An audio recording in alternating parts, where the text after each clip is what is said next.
Jangan lupa, ada anak PKI namanya Ripka Ciptaning, pernah dengar gak? Yang menulis buku Bangga Jadi Anak PKI. Oke? Dan dia itu adalah pengurus PDIP. Dan dia mengatakan di partai itu ada anak-anak PKI. Apakah dia mau mendirikan partai komunis? Tidak.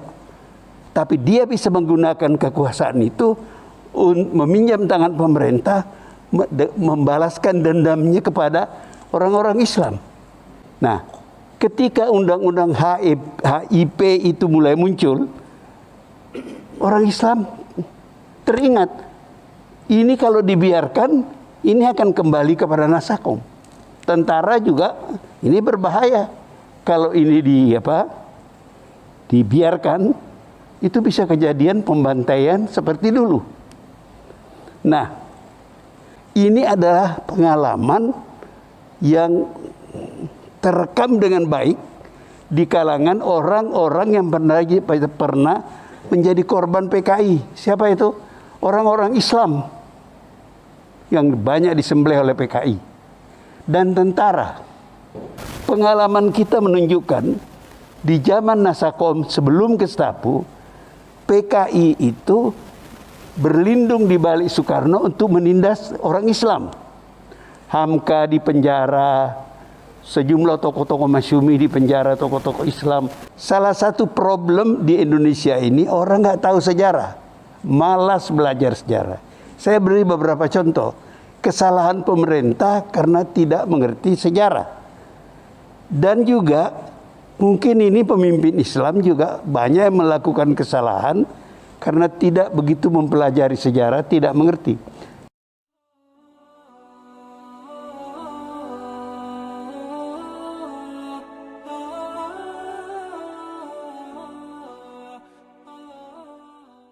Assalamualaikum warahmatullahi wabarakatuh. Saya merasa terhormat diundang hadir di masjid ini untuk berbagi pengalaman, pengetahuan sedikit. Saya adalah pengunjung tetap masjid ini sejak saya tinggal di kompleks ini. Tapi sekarang saya sholatnya di bawah.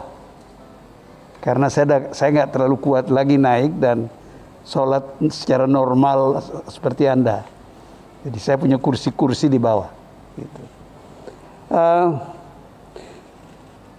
Saya ingin memperkenalkan diri sedikit supaya apa yang saya katakan nanti itu menjadi mudah dimengerti karena latar belakang saya. Pembicara pertama adalah seorang yang ahli Islam menurut pendapat saya. Saya tidak punya pengetahuan sejauh itu.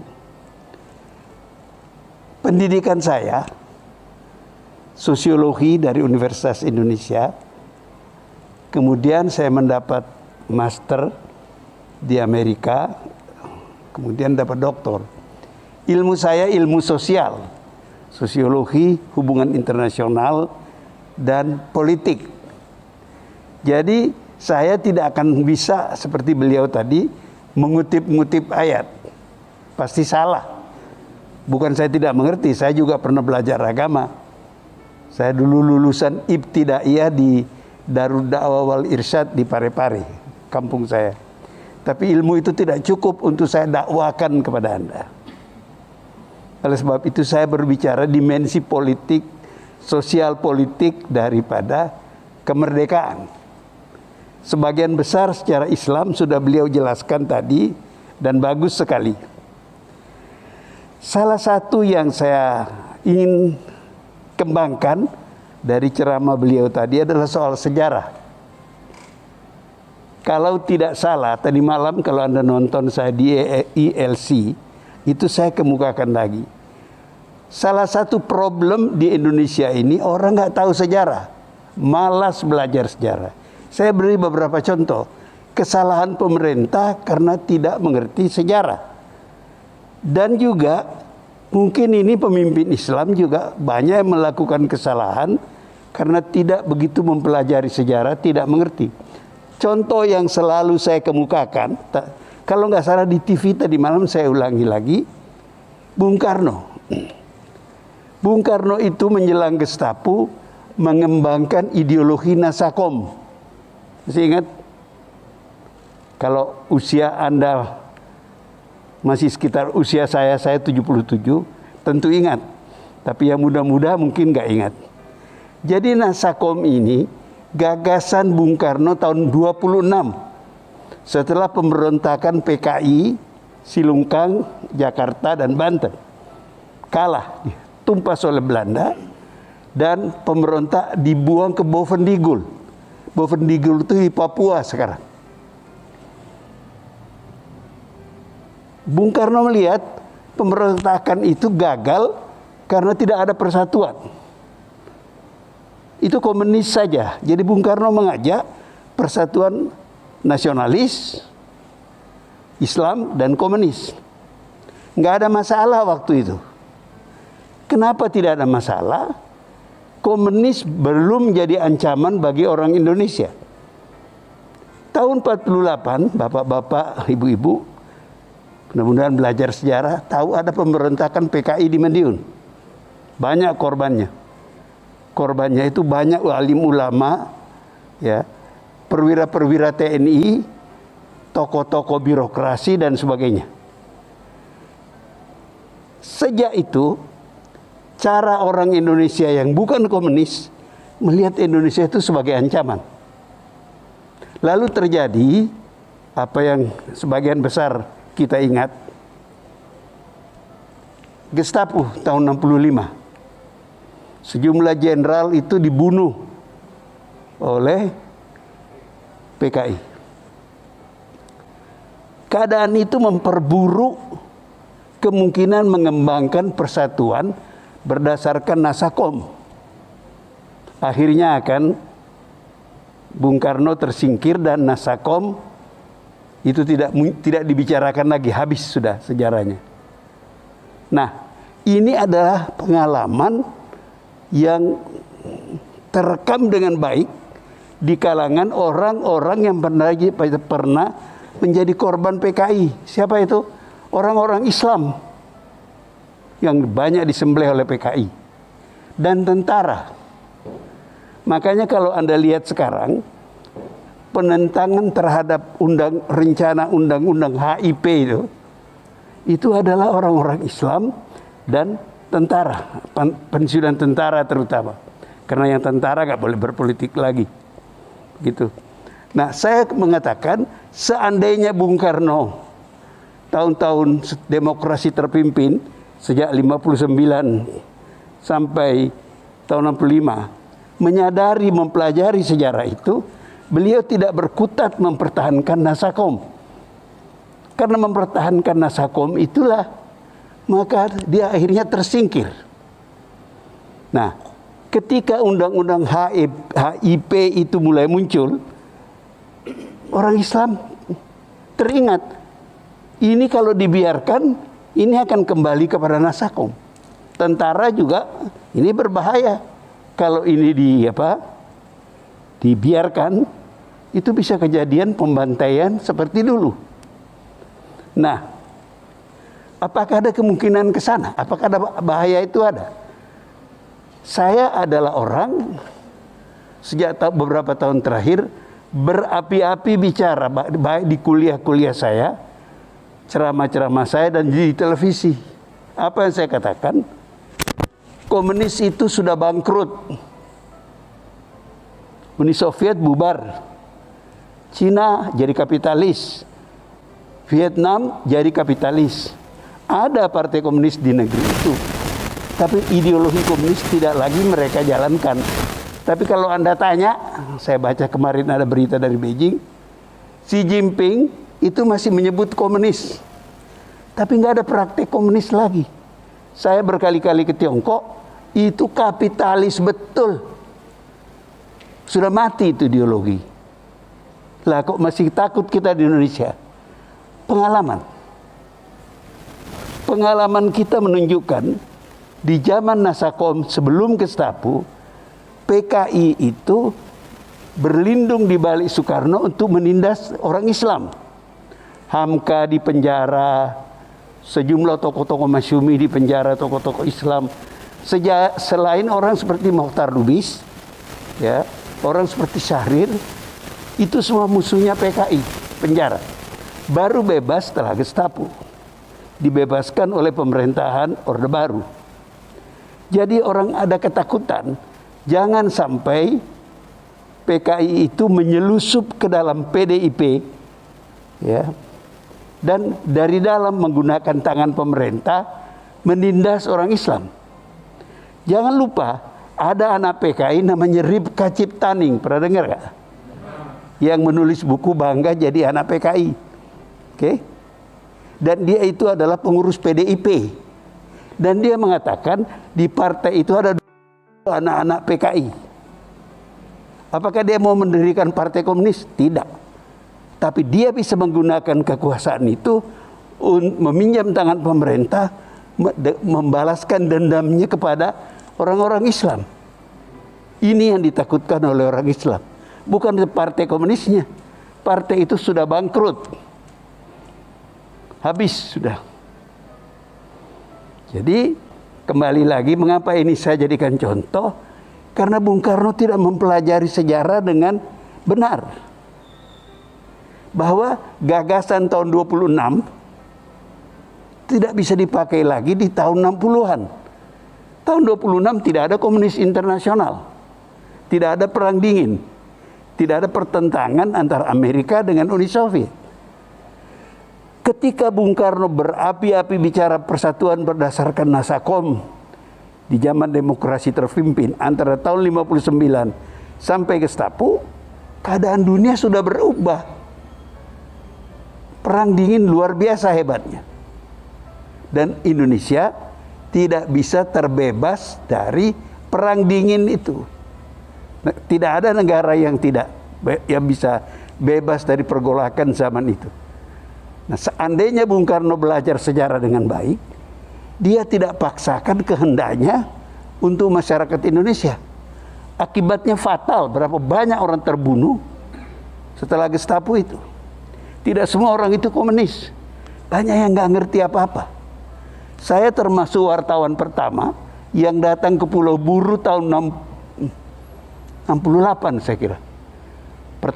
Gelombang pertama orang-orang tahanan itu dilepas. Saya interview beberapa orang. Yang saya ingat ada seorang pakai kopiah haji di tengah-tengah lapangan gitu. Saya datangi, Bapak Haji ya? Ya Pak. Loh, Bapak kok PKI? Dia bilang, katanya Pak, PKI itu Partai Kaji Indonesia. Coba lihat lihainya komunis itu. Kaji. Jadi ini Bapak ini nggak ngerti apa-apa. Dipropagandai, mungkin dapat fasilitas, dan PKI kan jago dalam soal-soal seperti itu. Dia bagi-bagi tanah para ulama, para pesantren begitu, kepada orang-orang itu. Dia mengatakan ini orang-orang Islam ini kapitalis memeras rakyat. Kamu ambil tanahnya. Nah, ini kemudian menjadi bahan konflik, sehingga setelah Gestapo banyak pembantaian terhadap orang-orang PKI karena dia dulu merampas tanah-tanah wakaf, tanah-tanah para haji yang dianggap sebagai pemeras dan sebagainya. Nah, dari pengalaman sejarah itu tadi saya melanjutkan uraian Anda mengenai pentingnya sejarah itu. Dari pengalaman itu kita lihat kalau tidak hati-hati membaca sejarah, Anda akan berbuat salah. Contoh yang baik. Di tahun-tahun 20-an, 30-an, itu Belanda berkampanye, itu otak pemikirannya Profesor Snoeck-Horgeroonya berkampanye membuat orang-orang Islam itu sekuler. Mereka difasilitasi dan dikirim ke Belanda dan sebagainya. Orang Islam kan tidak punya apa-apa. Lalu berkembanglah gagasan uzlah. Uzlah itu artinya, bahasa Inggrisnya stay away from, jauhi sekolah-sekolah Belanda, sekolah-sekolah kafir, begitu ya. Nah, setelah kita merdeka, kesalahan itu dikoreksi karena disadari itu berbahaya bagi umat Islam. Yang mengoreksi itu adalah Haji Wahid Hasyim, bapaknya Gus Dur. Itu kabinet RIS tahun 49, 50. Saya ingat, karena saya adalah generasi itu, saya masuk sekolah dasar, itu tahun 49. Dan waktu itu dikampanyekan, orang Islam nggak apa-apa masuk sekolah pemerintah. Ini pemerintah kita, Republik Indonesia. Nah itu menarik. Kalau Anda hitung-hitung, anak-anak Islam mulai masuk sekolah umum. Kalau Anda hitung 6 tahun sekolah dasar, 6 tahun sekolah menengah, SMP, SMA, ya, maka tahun berapa itu? 49, 12 tahun. Itu pada tahun-tahun itu, untuk pertama kali Anda melihat orang sholat pakai dasi. Pertama kali Anda melihat musola-musola di kantor-kantor. Oke, kalau dihitung di militer, kelanjutannya ini tambah 3 tahun akademi militer, lulusan akademi militer ditambah 21 tahun, jenderal-jenderal anak santri adalah Faisal Tanjung, bapaknya tokoh Muhammadiyah. Dan banyak orang-orang ini, mereka mengubah tentara Indonesia menjadi tidak haram lagi bagi anak-anak pesantren. Pada zaman Faisal Tanjung itu, anak-anak pesantren boleh masuk akademi militer. Di kemudian hari, Anda lihat banyak markas-markas Kodam yang ada masjidnya bagus-bagus. Itu akibat kesadaran sejarah bahwa tidak bisa kita teruskan kebijakan zaman kolonial ke zaman merdeka. Jadi apa yang Ustadz tadi sampaikan, itu saya memberikan bukti saja bahwa itu penting sekali. Nah, saya mau tambah satu lagi yang lebih aktual. Kita kan orang Islam, berkewajiban menjalankan perintah Allah di muka bumi ini. Ya kan Ustaz? Tapi itu harus juga melihat sejarah bahwa Indonesia ini bukan seluruhnya beragama Islam penduduknya. Jadi kita harus berhadapan pada kenyataan sosial. Ini saya bicara secara sosiologis, bahwa kita hidup bersama orang beragama lain. Oke? Artinya apa? Kita berkewajiban, terutama para ulama, menemukan cara berislam di tengah masyarakat yang tidak semuanya orang Islam. Tentu saja jangan melanggar dalam proses pencarian, jangan melanggar kerukunan beragama. Oke? Menurut saya, yang memfasilitasi itu dengan bagus adalah Pancasila. Ketuhanan Yang Maha Esa nomor 1. Dan semua sila-silanya itu tidak bertentangan dengan Islam. Memang bahasanya mungkin bahasa Sanskerta, tapi riwayat spiritnya, jiwanya itu adalah sebenarnya jiwa Islam. Tergantung otak kita menafsirkan. Kalau kita bodoh, menafsirkannya keliru. Salah satu problem selain kekacauan membaca sejarah, tidak belajar sejarah, adalah kebodohan dalam menafsirkan. Tidak ada sesuatu di dunia ini yang tidak memerlukan tafsiran. Agamakah, undang-undangkah, undang-undang dasarkah, itu memerlukan tafsiran. Tuhan kan tidak bicara secara detail. Prinsip-prinsip itu memerlukan tafsiran. Lah kalau orang Islam bodoh, dia laksanakan secara letterlek dan kacau. Bukan hanya kacau di tengah masyarakat yang tidak semuanya Islam, tapi di kalangan Islam sendiri. Lihat saja pertentangan Islam itu.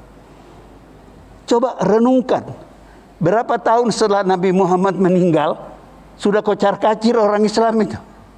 Cucunya Nabi pun dibantai. Jadi, marilah kita sadari bahwa ini semua adalah akibat kita ini ngotot, menang sendiri, tapi bodoh.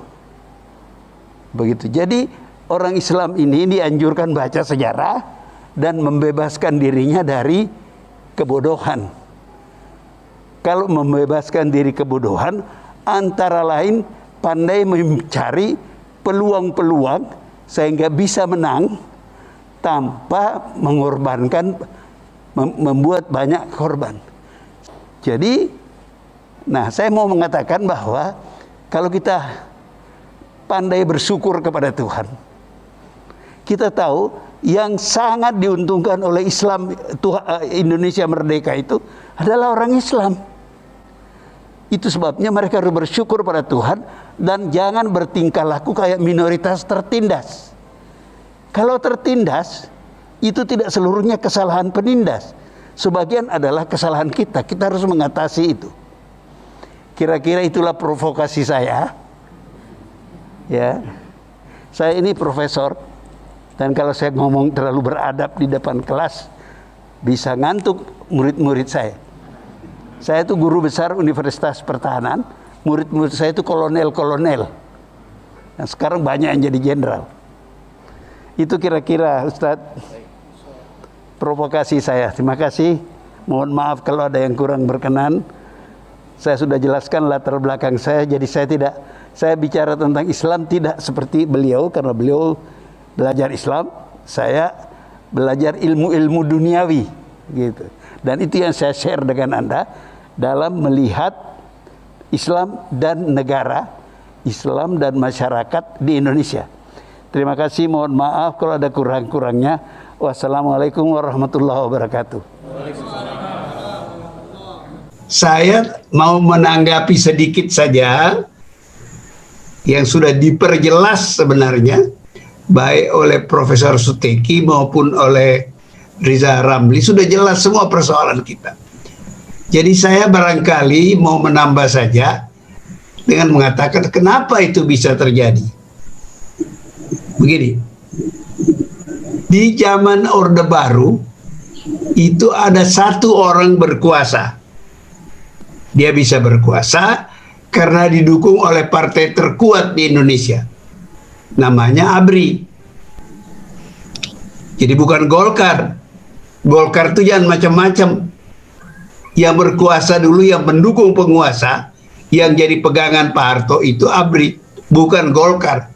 Golkar itu tugasnya menduduki kursi-kursi di DPR, MPR, untuk memberi legalitas kepada pemerintahan Orde Baru, kepada Pak Harto, supaya keluar negeri kita bisa bilang kita negeri demokrasi.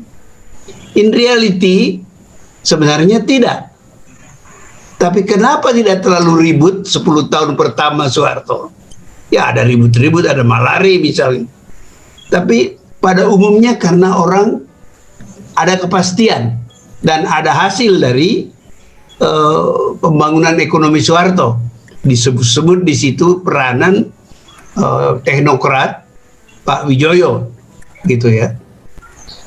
Karena terlalu lama berkuasa, Pak Harto, sampai pada suatu tingkat dia membangun dinasti.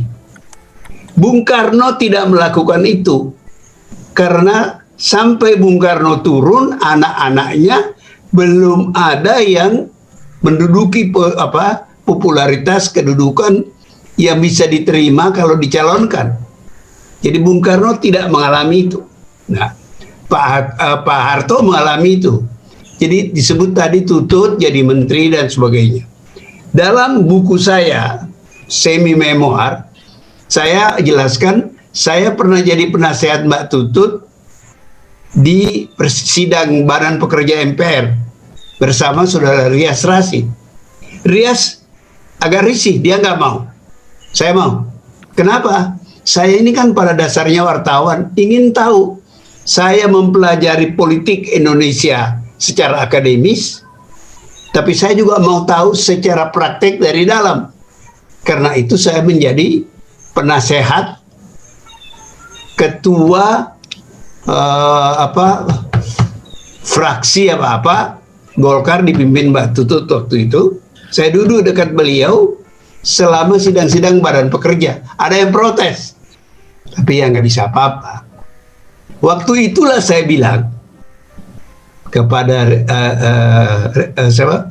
Rias, perhatikan, ini orang, ibu ini akan segera menjadi presiden Indonesia. Bagaimana kalau saya beramal? Saya bilang begini, sebentar lagi setelah presiden terpilih, beliau akan jadi menteri urusan wanita atau menteri sosial. Tuh, saya tulis itu, Anda bisa baca. Dan nanti di tengah perjalanan, presiden akan bilang, saya mau lengser, saya udah tua. Dan para cecunguk-cecunguknya itu, cecunguk apakah KN-nya atau apa, atau orang yang takut pada dia, akan bilang, loh siapa yang gantikan Bapak? Jawabannya bagus, nanti nggak terjadi karena ada reformasi. Jawabannya adalah, pilih saja ketua partai terbesar. Ketua partai terbesar waktu itu adalah Golkar. Mbak Tutut sudah menggantikan Harmoko. Kira-kira seperti itu. Nah, Jokowi ini jadi presiden, anak-anaknya udah gede, menantunya sudah gede. Oke, jadi dia nggak perlu menunggu lama. Itu penjelasan kenapa, salah satu penjelasan. Penjelasan lain, Jokowi itu kan tidak punya partai. Dia itu bukan kader PDIP, diaku sebagai kader PDIP, dia bukan orang partai. Nah, dia sekarang menghadapi tahun-tahun terakhir meninggalkan istana. Siapa yang akan membela dia? So, pasti akan banyak tuntutan. Oke? Nah, barangkali perhitungan beliau, kalau keluarganya mempunyai kedudukan penting dalam politik, itu akan lebih menolong. Itu cuman spekulasi saya saja. Tetapi bahwa beliau memberikan kesempatan kepada anaknya untuk dicalonkan, itu bisa terjadi karena di antara orang-orang yang berkuasa di Indonesia ini, sedikit sekali yang punya akal sehat. Kenapa? Sebenarnya tidak ada orang yang berkuasa di Indonesia sekarang the way Pak Harto dulu berkuasa. Jokowi itu tidak berkuasa seperti Pak Harto. Dia harus berkompromi dengan banyak oligar. Oligar itu ada yang Megawati, oligar itu ada Luhut Panjaitan, ada siapa namanya, Surya Paloh. Bahkan polisi pun sekarang sudah menjadi oligar. Kekuatan polisi adalah bisa mengkriminalkan orang. Dan kalau mau mengkriminalkan orang, tidak terlalu susah untuk menemukan alasan untuk itu. Jadi dia menjadi sangat penting. Saya takut sebentar lagi, bukan takut. Saya berpikir, bukan takut. Prabowo pun sebenarnya sebentar lagi akan lebih established sebagai salah satu di antara oligar yang menguasai Indonesia.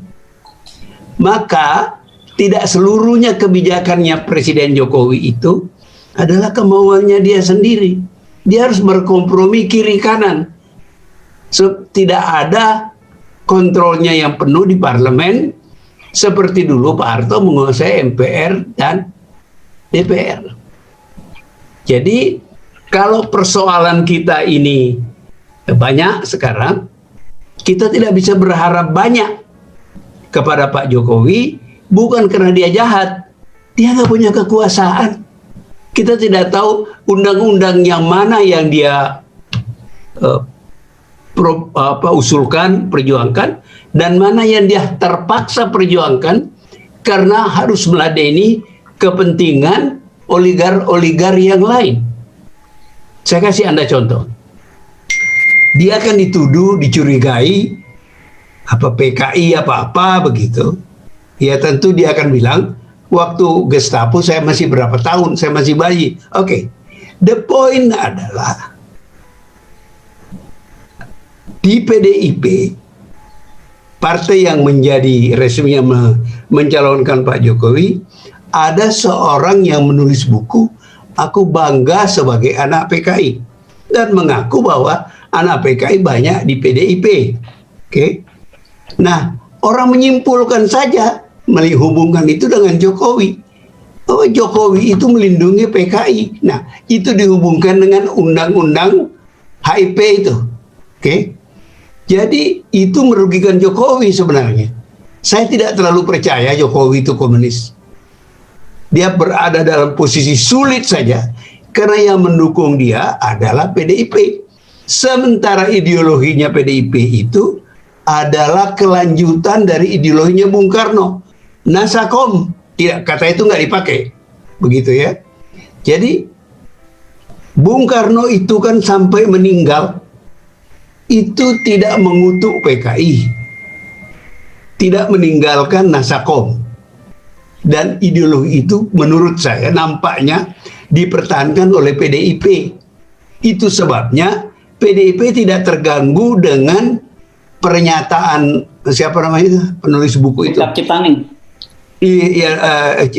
Cipaning, bahwa dia anak PKI, karena memang itu tidak bertentangan dengan ideologi Bung Karno.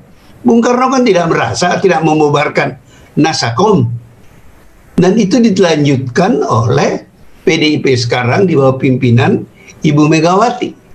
Begitu. Nah, korbannya salah satu adalah Jokowi.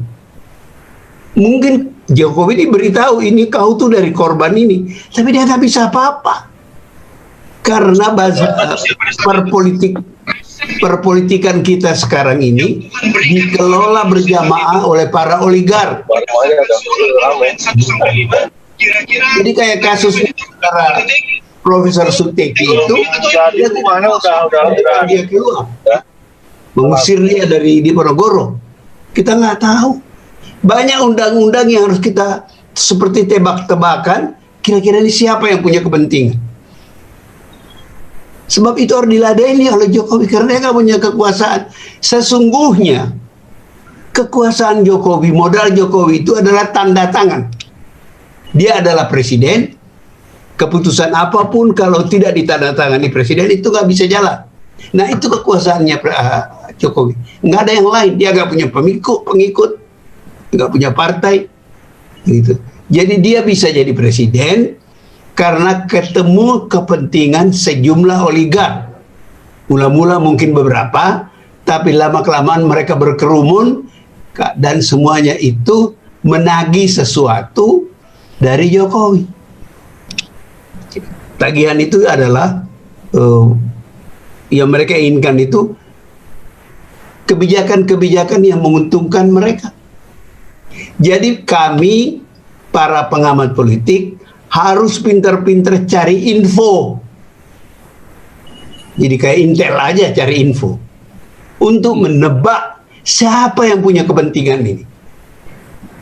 Sebab macam-macam kepentingan itu tercermin dari macam-macam undang-undang yang disampaikan untuk dibahas di DPR. Itu saya kira penjelasannya. Jadi nah, yang kedua yang saya mungkin lebih penting mau saya kemukakan, saya ini ilmuwan sosial. Sebagai ilmuwan sosial, saya selalu melihat sesuatu dalam proses. Kalau kita bicara tentang Belanda menjajah Indonesia 350 tahun, sebenarnya tidak benar. Sebab Hindia Belanda itu sudah baru lahir setelah hancurnya VOC tahun 1800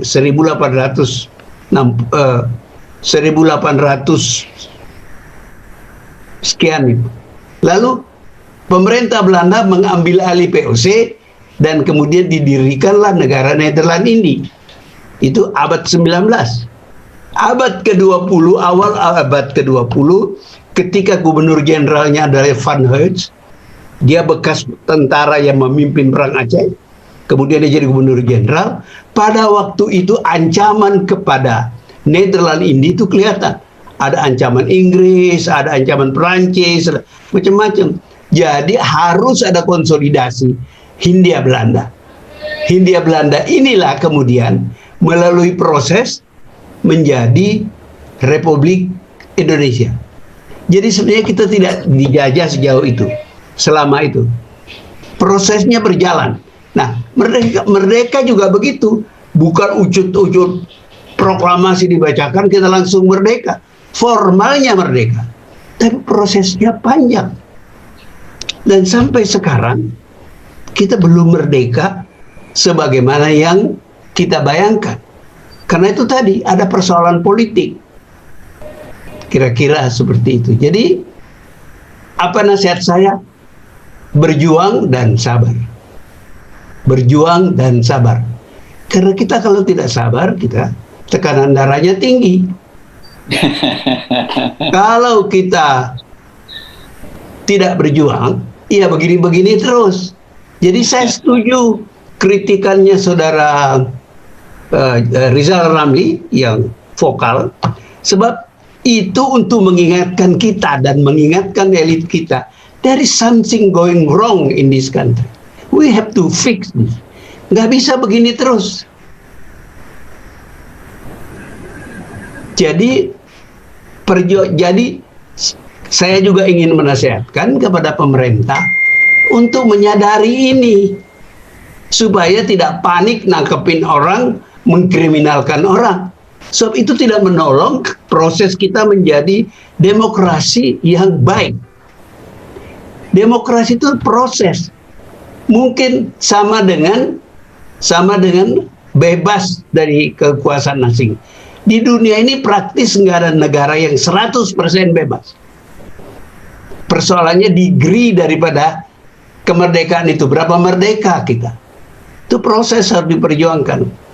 Dan ini perjuangan bukan hanya untuk orang seperti Rizal Ramli dan tokoh-tokoh kritis yang lain. Tapi pemerintah ini harus sadar, dia tidak akan hidup sepanjang zaman. Negeri ini harus diperbaiki dan mereka harus berkontribusi dengan tidak menghalang-halangi proses kita bersama memperbaiki demokrasi di negeri ini. Kira-kira itu sedikit saran saya. Terima kasih. Baik. Assalamualaikum warahmatullahi wabarakatuh.